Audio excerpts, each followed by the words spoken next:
Para hadirin wal hadirat yang kami muliakan, untuk menandai yaitu terbukanya pewayangan pada malam hari ini akan diserahkan yaitu pewayangan yaitu dari Ibu Mujiatin.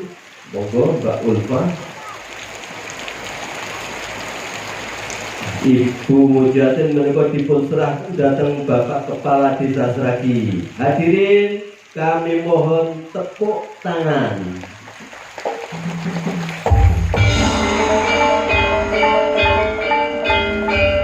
Saking Ibu Mujiatin menika dipun serahkan datang Bapak Ki Dalang Ki Sigit Haryanto.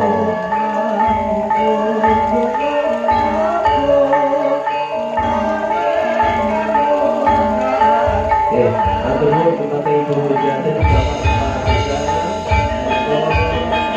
Terus menjadi panggilan yang dipun kepada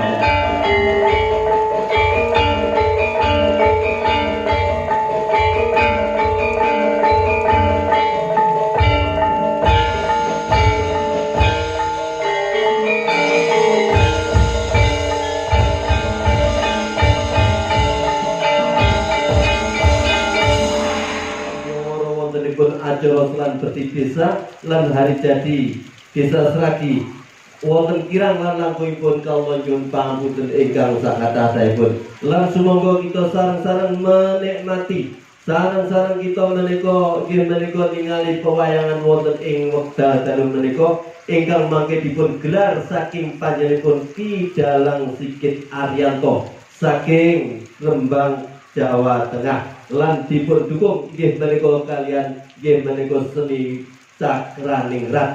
Lan mila wekdal sasekapun kawula aturaken dumateng panjenenganipun, monggo saupdanipun kawula aturaken. Wassalamualaikum warahmatullahi wabarakatuh.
Mantotos Nagodromoyo Apa garunane dene Ismaya pokipake sapa jagat kuwi Semar.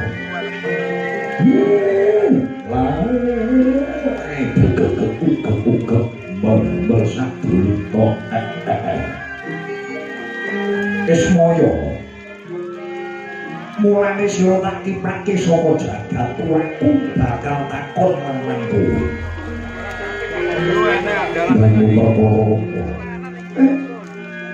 Sejatine kewajibane Semar jagat kaya liya. Jagat wis padha nyekseni. Lamun to kewajibane Kyai Semar minangka dadi pamonging satria ingkang dambet budi Bawalaksana. Yen saiki angel goleki satria sing dambet budi Bawalaksana, banjur Semar kok ngomong sapa? Wis wae. Urusan ing jagat bubrak lan kain tatanan iki mergo titah ing acara kuwi wis koncatan yang budaya. Koncatan yang budaya. Wis ilang budaya tata krama, wis ilang budaya Subasita unggah-ungguh, wis ora dibayu. Yen ati langing tata krama Subasita mula aneh ora lokal. Ana tetembungan pal-pal kedua ora ratu aspal waton kolu jare kalal. Iki sing ngarai rusake negara. Iya Semar, wis ngono piye? Siroping Tuhan natang ana bumi. Jagat bakal nanggih karahayun. Lamun Ki Semar Badranaya Sembada ambangun wujuding kahyangan.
Iku saknyatane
Sularing Brangarko hanyorti siraping pendapi ageng negari Dwarawati Yudharaka. Mila sebat Dwarawati jagat pranata dadi pamanipun sak jagat. Dwaraka wedine dadi papan pambuka. Nalika samono Sang Rama Dwarawati Sri Bathara Kresna ya Sang Padmanabaya Narayana enggak mungkin gambar gatot pilantik babut perang kedaling sila bareng sari-sari golong dari sajebat kasuri ingkang ambar ngalur nganto prabdeng panguraan pasir bareng porang yoko pinjang Senopati Ndorowati nggih sados kula Budi Raden Satyaki ingkang kendhekake sabdan Jutri Naraka. Gayeng kembang gene kembang pangandika kateka pratane Kalendra Mandura Prabu Baladewa.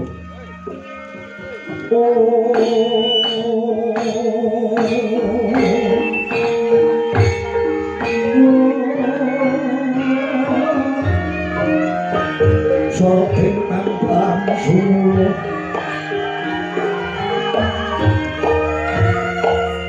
anak banjo pasaran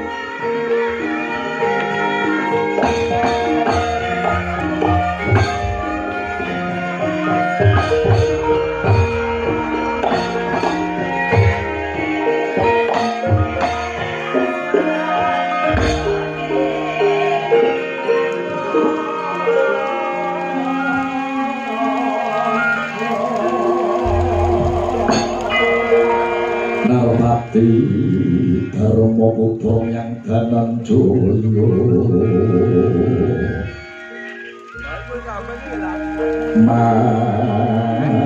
matur ngapa Nalendra Hari Murti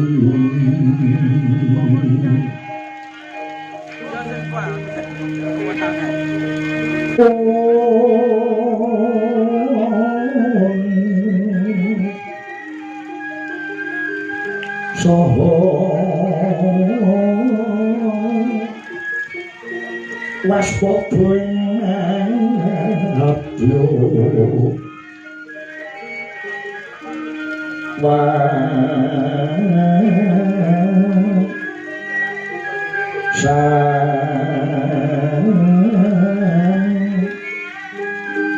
wasanan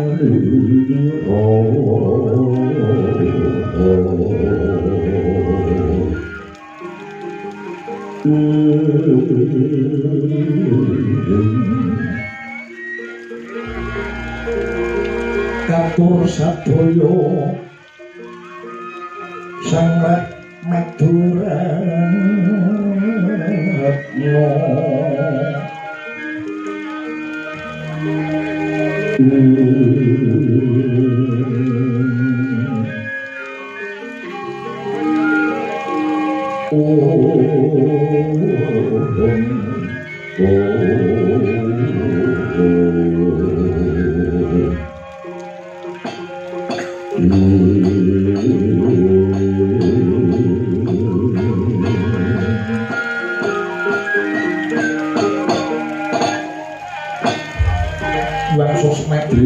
muga ngayomo mring tenggilan ingsun Duh Papa Prabu Mandura dereng dangu sarana Duh Papa Prabu pendhapiaken negari Ndorowati ingkang rayi ngaturaken pasegan para rangu dipunjuk sandhap Padha Duka Papa Prabu Balarama ingkang katemben rawuh ya jagat Duh Bathara Pangestu Para Jagat Yayi dan kata doa ibu dulu sudah coba senang kerja pratanipun Kakang Mandura ana Ndorowati kalis ing kidul mongko bombong rasane ngatiku dhewe sing ngaturke perbagi Purwokerto ya wis tak apa Yai orang ingkang puja pangestunipun Kakang Mandura tumandha marang Yai Prabu Sri Bathara Kresna adiku Ndorowati sing tak tresnani ngomong nggih Prabu puja pangestu ingkang mentah sampun kula tampi kula kawonten jangga kapetek ing Pramoja rumeket ing Mardaya Kyaming Duwana bagya kahiwanan kula boten langkung lakune pinarak lenggah ingkang prayogi Prabu iya Yai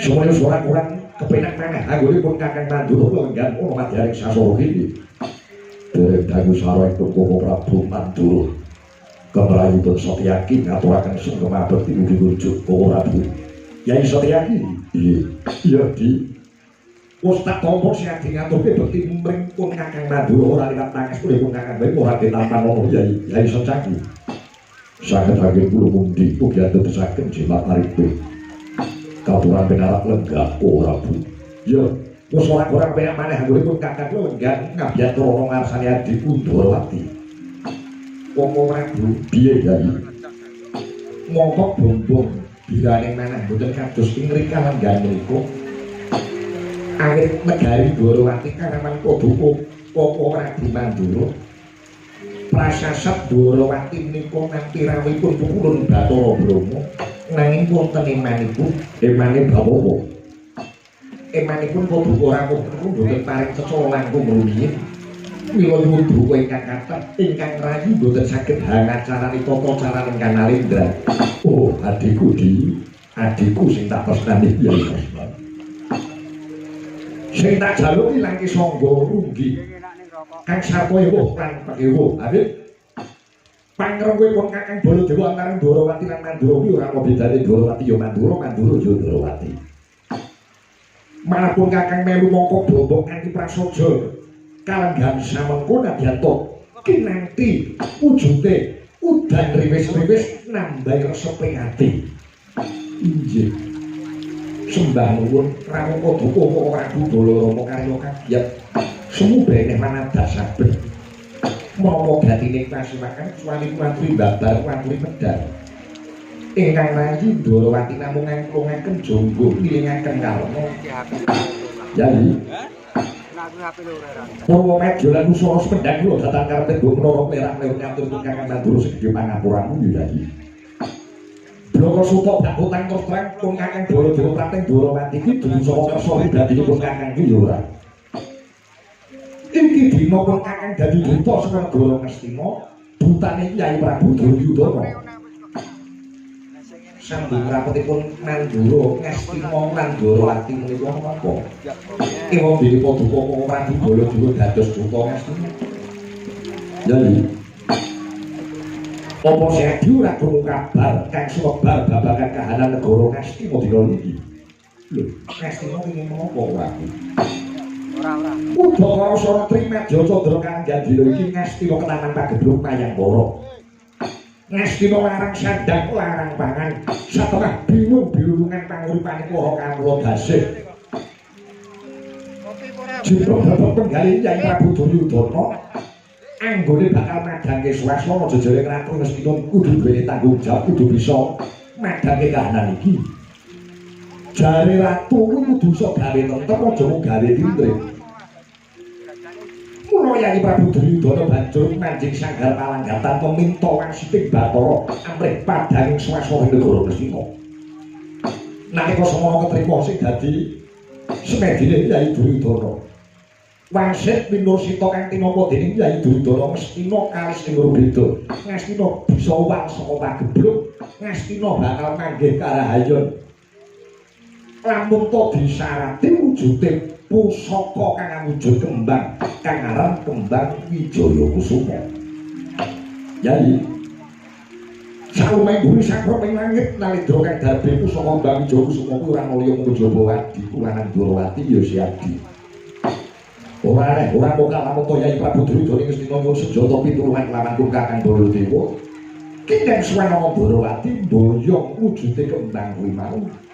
Awit sing darbe pusaka Wijaya Kusuma kuwi ora kaya wong Jabawati kulanan. Yai selak pesake penandhange para kawruh negara Ngastina. Tumuli endi wujude pusaka Dwarawati kang aran kembang Wijaya Kusuma. Tumuli tak boyong ana negara Ngastina minangka syarat sarana amrih sir ping pagebluk. Mengko yen wis rampung daya-daya kembang tak undurke ana ngarsane adiku Dwarawati. Tidem jroning paswanan wadya gung tanpa sabawa.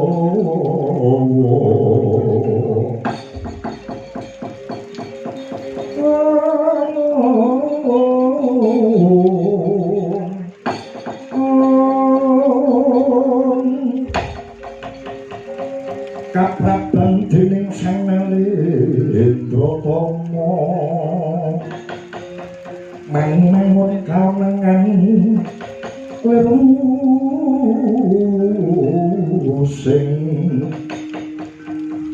sing duka ceka berbudi mangkono raras.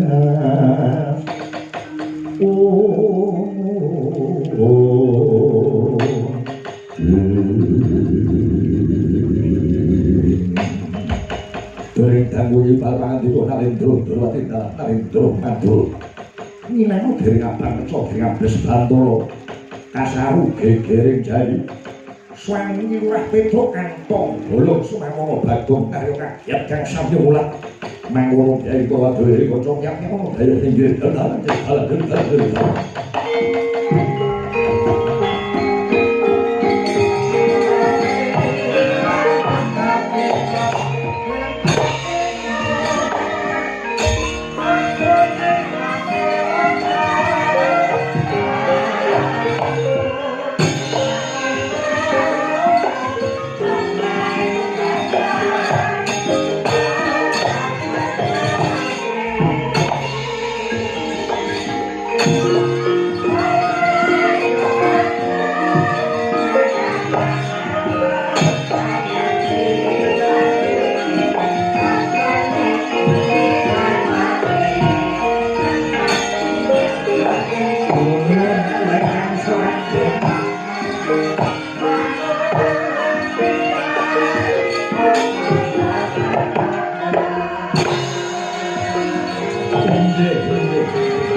gegering laksanakan kula wonten swaning Narendra utawi Brahma.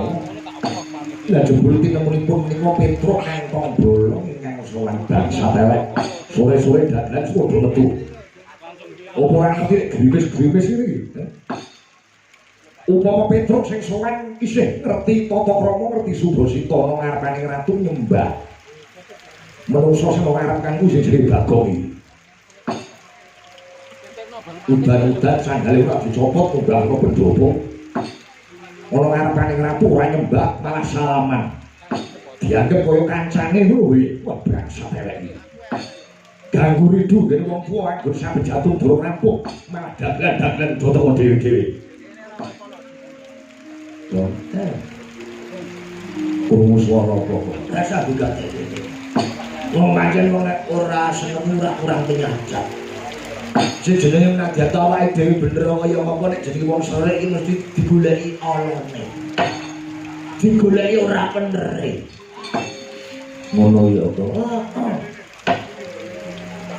Aku dandang sore ngono wis dadi ngono ya diloroi. Golek rai.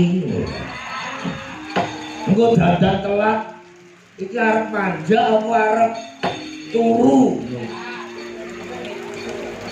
Nyak mergawe ora. Dadi nek ana ora seneng Pak kabeh iki sama salah to, Bro. Ngono ya. Mancak sore baru telat baru. Iya. Apa aku nek kene iki mbok kalah-kalah. Ora usah durungoke bangunnya awake dhewe iki sowan ono ngarani Ndorowati. Apa perlune cekak-ceket gen tinggal matur. Petruk wonten dawuh, Dek. Padha becik saswanmu Ndorowati iki beda piye? Pangestunipun Singgung Prabu Sri Bathara Kresna kalih sing beda. Mboten manggih halangan sawiji napa sungkem abetipun dikunjuk ya, Den. Ya wis tak nampa. Pangestuku mau ngagetan manono nggih. Kula pundi mugi dadosaken jimat. Bagus. Dan padha becik saswanmu ana Ndorowati. Pangestunipun Sinuwun Prabu Harimurti kalih sing rubeda anggen kula suwan sungkem abekti kula mugi kunjuk Sinuwun Prabu Narayana. Kowe kok apa dosa namane Sinuwun Ndorowati? Lha aku sinau iki. Sinuwun Kresna iki asmane pirang-pirang. Sebabe apa? Lho garwane kan yo pirang-pirang. Nek teko ning gone keputren mbokmu iku jenenge Harimurti. Nek sing gono hari Minggu. Lah tenang wae. Dipun tangi nggih, Den. Yo Bagong tak ompo. Penak wae nggon lungguh. Yo Bagong nggih. Mun sekeca sedaya niki. Dalane atis. Niki sekeca mleh kalih ngombe kopi. Kowe iki daya kok dremis. Men lancar le omongan. Momedan, Nyai Kresna. Sing ora tak senengi bojo niki. Dagelan metu durung titipan sine. Dayoh teko dermis malah njaluk kopi barang iki. Wah, ora kenong lho kuwi. Ya ta, klere ta ade dhewe. Ayo. Kandhane ora seneng kaya ngono kuwi. Mun manggawe ki loro mawon, kula kalih Petro. Bagong. Aja kaya ngono kuwi. Telu, sing bener telu karo aku. Arep nunduk dadane koreko nyenengi. Petro padha cek sangu. Panjenenganipun Sinuwun Baladewa suka kula nggih. Ya wis tak tampa dipun sepuro. Bagong padha slamet ya aku. Panjenengan sampe tunjuk suka kula nggih. Ya melu-melu cepet. Ya aku iki tergantung sing mbak kene sapa. Nek sing mbak kene piyayine halus aku yo nang suri halus. Nek sing mbak kene piyayine kasar cepet aku yo melu kasar. Menyesuaikan kok, Tru. Dipun tangi mboten suka kula, Den. Yo tak tampa. Tak tampa kuwi, Dan. Penak nggon mulugo. Nggih. Sampun mboten kirang sekace. Sekeca. Itu padha becik. Sinten iki? Darah Mongso Yaki. Panjenenganipun wilujeng, Den. Seneng ngono mugi kunjuk ya tak tampa dipun padha-padha. Penak nggon mulugo. Nggih. Sampun mboten kirang sekeca. Bagong dalah padha becik suwaku ngono Ndorowati. Pangestunipun nadyan rada kegremisan iki ning mboten dadi sabab parake awake sehat. Wong aran suwe mboten udan-udanan nggih. Penak monggo nunggu. Nggih, sampun mboten kirang sekeca. Petro wonten dawuh, Den. Jalur gunung kadingare suwen ana Ndorowati. Ono wigati apa ade matur marang panjenengan ingsun. Purwa maju sono sendang kene datang kampir gunae kula matur wonten klentah rendunipun. Kula nyuwun guru samudra paksami Gus. Ya yo kok ade matur. Lugunipun anggen kula sampeyan wonten Ndorowati niku kula dipun utus Bapak Semar. Upami Bapak Semar menika ratu kula menika dadi duta.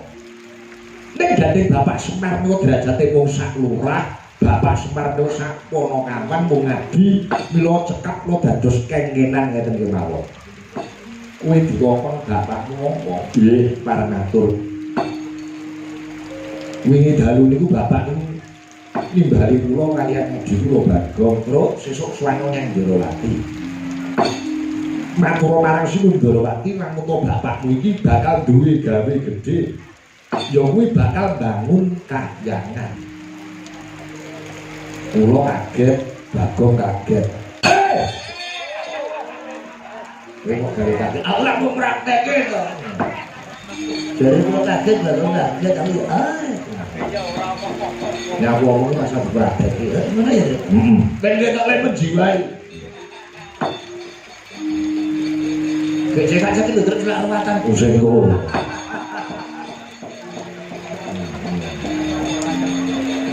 Bapak Semar badhe kagungan kersa bangun kahyangan. Mongko syarat swananipun inggih menika kedah mani pusaka Ndarawati ingkang winastan kembang Wijaya Kusuma. Syukur badhe paduka sipun Sri Kresna kersa rawuh ngestreni ngayomi lan ndongani yenipun Bapak Semar bangun kahyangan menika malah langkung prayogi. Upami Sri Kresna rawuh wonten karang kadebel ngasta sekar Wijaya Kusuma tertamtu para kawula karang tradisan sami remen penggalipun mesti sami dorasan-rasan lho ratu sing ngerti nyang kawulane ngerti jeng karang tradisan niku ratu sing diarani turba apa kuwi turun ke bawah niti priksa kahanane para kawula iki kawulaku iki jane kekurangan pangan tenan ora iki omahe padha doyong ora kanthi paduka Sri Kresna niti priksa rawuh wonten karang kademel tertamtu badhe damel mareming manah para kawula niku nek kersa rawuh niku turba lha nek ora gelem rawuh niku jenenge turbo apa turunan bodho alah ora biar ada kok kirim ke aku ning WA ora kuwi gambare ora cukup terus gegedan anu kok mira saya nika nggih kula sowan kota Ndarawati nika bloko suta blakotan terus terang kula badhe ngampil pusaka Wijaya Kusuma minangka syarat srana Bapak Semar nggihipun badhe mbangun kahyangan syukur badhe paduka kersa rawuh piyambak kula ngaturaken bunging panuwun kula kinten atur kula cekap semanten mbok bilih wonten klentah-klentiripun atur kula wonten kital kituling atur kula nyuwun samudra panasami Jaya, wassalamualaikum warahmatullahi wabarakatuh. Waalaikumsalam. Monggo nggih namung menika. Wonten dawuh. Ora ngomong nama Dewa Kakang Semar Bathara bakal bangun kahyangan kanthi syarat lho kuwi pusaka Ndarawati kembang Wijaya Kusuma. Nggih. Aja dadi atimu dina samengko panjenengan iso durung iso atur mangsulan kanggo mathok lho sababipun napa aku ki ewo napa mantu napa sulitan ewo masaku bathara lak gitu nek ngomong kalih kula kalih Petruk kudu cetha Petruk ewo rasaku sebabipun napa ewo penggalipun Sinuwun Kresna katemben bae kok ora Baladewa Ratu Ndarawati tunggal sedya lawan Kakang Semar tegese kok ora Baladewa dina samengko dadi dutaning para Kurawa dutane Narendra Mestina Prabu Duryudana go bakal ngampil kembang Wijaya Kusuma Petruk lho Ratu Mestina iku badhe ngampil Wijaya Kusuma iya kagem menapa menika Den menawa dawe kok ora Mandura Mestina ketaman pagebluk manyang kono Mestina larang sandang larang mangan sirping pagebluk kuwi mau mawa kembang Wijaya Kusuma nyuwun pangapunten menapa dipun keparengaken kula matur ora dimatur mekaten nggih nyuwun pangapunten Bapak Semar niku nate paring dawuh Truk wong urip ana nang donya kuwi kudu nganggo ilmu titen. Pinter jara langit. Olehmu sekolah sumber langit ibarate. Ning yen ora duweni ilmu titen iki ibarate kaya wong bodho wong kalung kaya dene kebun. Ning kosok baline nadat ora ngerti tulis, titen karo kahanan tanggaping swasana niku sing diarani wong sing lantik.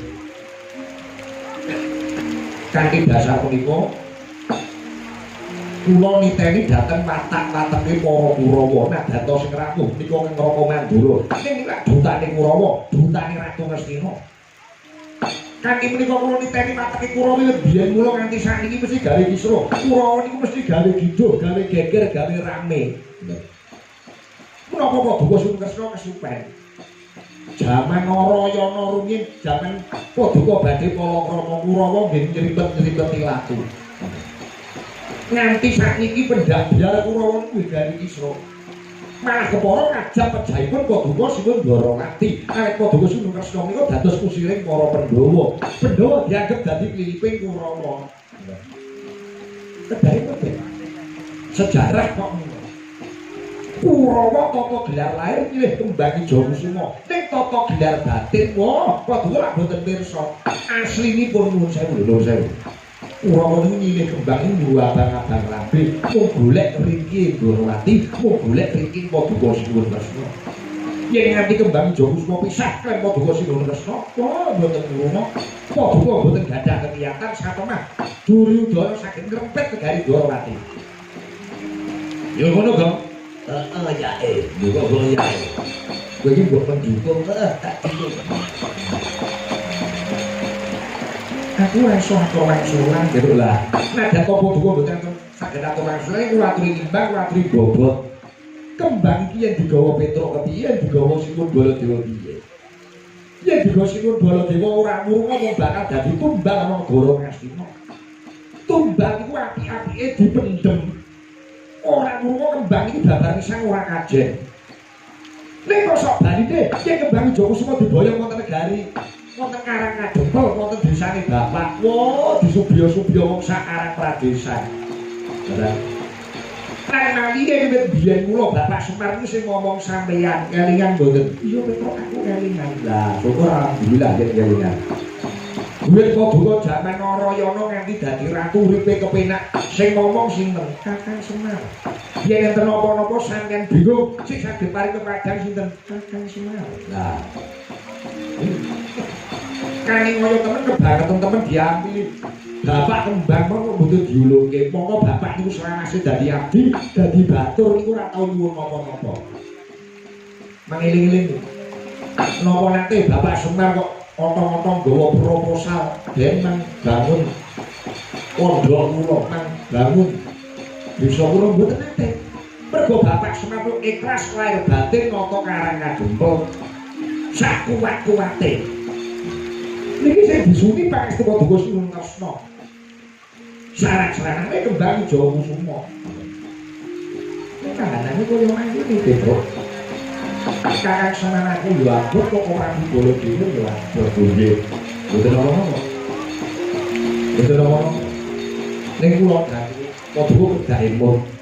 Petruk Swangono Dwarawati niku dadi kengkenan. Anak lanang kudu iso ngrampungi perkara. Kula isih ningali Petruk mulih ora nggo kembang Ijo Kusuma. Rai kula kok dileh pundi? Kresek terus. Kuwi lho, iki serius. Mireng apa sing kula sandhak? Wonten ngasanipun Bapak Semar ningali Petruk bali ora nggo kembang Ijo Kusuma. Kok dadi supeh prastayan ngati kula. Rali-rali lantas malang-malang butuh. Tegese piye Petruk? Sinten sing dadi pemalang kudu kula rampungi. Aja mreh kok ratu Mandura Sinun Baladewa. Dewa kayangan medhot mriki kula wani. Petruk, biasa.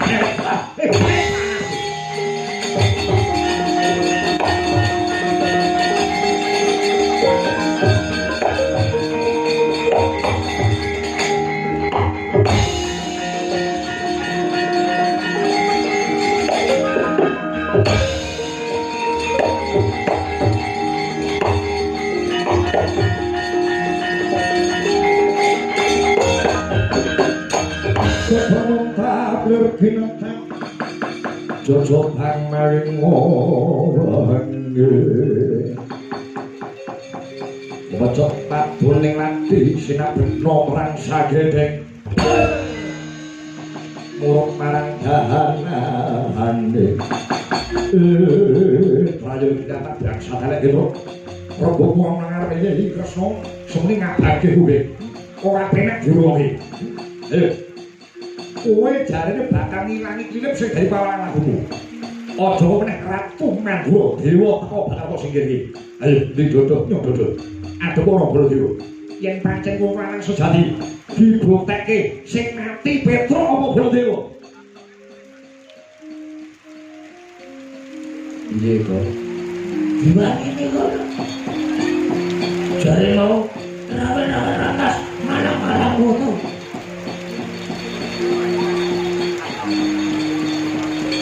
Baladewa kok Ini tangannya ini ngampleng ora apa, sepiro atap ini gandeng kakinya yang gue ngampleng dibalik gitu. Nanti bujur. Ayo, maju lagi gitu. Ini dia, Rek. Lah kok ora cocok karo ngomongin ngarep. Mundur. Rawi-rawi atas palang-palang butuh apa. Wong nek kakean teori, kakean ngomong ku kaya kowe. Ora rampungi gawe. Piye? Omong-omong kowe mau. Lu bisa lho, aja malah rek lu bisa. Kowe nek dikampleng modar, sabar. Dosa. Tak basani percuma ora wong ning jaba gelutan. Rugi wae ku dosa. Pripun? Ngomong apa sampean? Wedhus Bagong. Ya atas ta omongan. Kaya ngene dianggep wedhus. Wis. Nek pancen kowe wani kok dibales. Kirik bolo dewa. Rasane berarti. Yo wis. Sampeyan ngomong napa niku? Yen pancen kowe wong luhur sing ipat nyawamu ayo bali. Bali. Sing mati bolo dewa apa Petruk apa Bagong? Bali punika. Tak mriki niku durung entuk gawe Bali. Kula kalian Petruk dikeken Bapak Semar mboyong kembang ijo kusuma. Wong sing duwe mangkon meneng mawon kesaken melu crigis. Kula tak takon. Takon apa? Sing duwe kembang ijo kusuma niku sing Semar apa sing Baladewa? Mesti adiku lan Durawati. Lah nggih, sing menang mutusi niku sing duwe omah dudu sampean. Tak mriki niku sampean daya. Baladewa daya, Bagong Petruk ya daya. Padha-padha daya kok nundung daya niku pinten ta sampean? Lho, ora melek mripatku, ora nyawang. Aku kuwi sapa? Lah sampean sinten? Karo awake dhewe kok lali. Ratu Prabu Baladewa oleh Yudhaka Krasana Kusuma kita kuwi ya aku. Wis ngerti. Nek sampean niku Baladewa, sekarang kornet ya sapa? Pun paham. Aku kakane Ratu Dwarawati. Aku adine Petruk. Mboten sawuk kaya ngoten niku rasa pamer silsilah. Padha pamer-pamer silsilah, sampean ngerti silsilah Bagong gires sampean. Lho. Kowe gak sak derajating porangan. Dapurmu sak derajating batur. Batur niku cetha sampean niku ora tau maca sejarah, tau maca buku. Kabeh wis do ngerti nek Singun Baladewa niku nom-nomane kok Krasana jenenge nggih mboten. Dititipke teng Widara Kandhang sampeyan niku anak Ratu Mandura, putrane Singun Prabu Basudewa. Basudewa. Sampeyan dadi Ratu teng Mandura niku nglungguhi krasa gumelan. Tanpa perjuangan. Anak ratu mau didake ratu ngoten niku mlinthi. Lah timbang dapurmu derajatmu sak batur sak gedibal 17. Lho mangke rumiyin Mas. Mang maca buku Bagong niku anake sinten? Kakang Semar. Lho, Bapak Semar niku asline sinten? Asline Dewa. Sang Hyang Tunggal duwe putra 3. Bathara Tejamaya, Ismaya kalih Manikmaya. Lah Bapak Semar niku Bathara Ismaya. Kula niku asline jenenge Bathara Bagong. Kula niku anak dewa. Gandeng Bapak Semar ngayahi Darma kudu medhot teng Arcapada. Bathara Ismaya ganti jeneng Semar, Bathara Bagong betharane kena corek genti Bagong. Ditawulun ngger Baladewa upama tegel ngono. Nek gandeng ketriyen kula niku merendah. Kula niku mboten seneng pamer, mboten seneng ngumuk. Kula aja pisan-pisan pani karo Bagong, ya, Tru. Heeh. Pinter ya. Manemu ya. Tenang. Nek ora wani kowe merem tak rampungane dhewe. Wis ora ajeng dapur bukan karo dapur buat. Sing menang boyo kembang ijo Kusuma Baladewa. Bagong, Baladewa. Bagong. Tak gawe diri saya boro. Pripun Mbak? Sapa sing dhisik ngombe kopi ngono? Kudu kuwi. Lah napa? Cilik padha kekuatane gede sok naik bange Baladewa. Boyo kembang ijo Kusuma. Oh, ngono. Kok aja dite. Para kok jenggot. Aku nang tamu wedi. Wedi piye? Nek pancen jarak perkara ora masalah. Ayo kampleng Sabar. Saya mbak cilik padha kuwatane kembang julunge. gedene sok lanang bangene Baladewa. Boyo kembang ijo semua. Oke, ora masalah. Saiki mati sesuk yo mati. Timbang urip terus akeh sing nagih. Bangkit lho. Nek aku mati lho titik. Apa? Betunto ae. Jate anakku Bangjo. Iya. Omah kok. Omah kae jate kanthi yang bojoku. Sawah keluar rumah kae aja dilenehke sapa-sapa. Ya dibagi sing rata sawah loro. Aja dilenehke sapa-sapa. Didol. Aja meneh didol, aja. Lah ngopo? Kae ngono sawahe wong. Oh, ya. Sawahe tanggaku ya. Ayo. Yen pancen jarak perkara karo Bagong ora wedi. Rame-rame rakas malang butuh. Ayo. Nek pancen gelut. Ayo, nek. Yang sadar. Sosok boleh dua ora aja. Iya, dirampungi perkara iki. Ayo, metu jaba. Ora penak. Penak metu jero ya, Jero. Mbok. Padha-padha gelut metu jaba. Golek papan sing jembar, golek papan sing dawa ora. Ayo, ora durati perkara iki dirampungi. Metu jaba blasak.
Menika wonten menapa sapunipun Paduka Prabu Baladewa Duka Yayasinipun Paman Suni.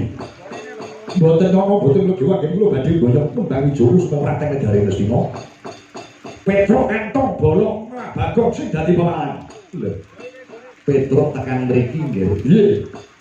Sababipun Kakang Semar badhe bangun ngahyangan syarat-syarate maniku Mbak Wijaya. Coba Petro Bagong dadi klipe Baladewa. Kula ora trima disepeneki karo Petro, disepeneki karo Bagong. Ing atase ratu yen rebukan dintai karo bocah loro dan elek yo. Ampun wujud Pak. Upo sampeyan ora lali bocah loro tak oyak lapok dase paku dase modal. Kula aturi sareh ya. Yen mung perkara nyekel Petro padha anak Prabu Baladewa aturi wenggahe kang prayogi. Nyatanipun para Kurawa ngobyongi paduka Raden Dwarawati menika niki nggih gawine Kurawa. Kersanipun sing nyekel Petruk Dimen Kartomarma sakanca. Lak yo ngono to, Kartomarma nggih Paman kesuwaken dawuh. Paduka anak Prabu Baladewa nggayang sekeca. Petruk Bagong mangke para Kurawa ingkang sadaya sami ngrangket bagunipun paduka Sinuwun Baladewa ingkang daya kembang Jawa saking astanipun Sinuwun Kresna. Nggih, Paman. Lamun kita kados mekaten, kula manut derek dateng perintahipun Paman Haryosuman Kartomarma wonten dawuh. Perintahke para Kurawa kabeh nadyan tolong sak Petruk aja dianggep sembranan, aja dianggep sembrono. Perintahke para Kurawa supaya sikap gegaman. Sewanci-wanci Petruk maneni malah kepara tegel-tegelan Petruk tugel ndase Bagong mateni ngesuaken dawuh bareng ambit padhal pasilan Paman. Wusnya rampung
Mampus lu.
Wong Sinan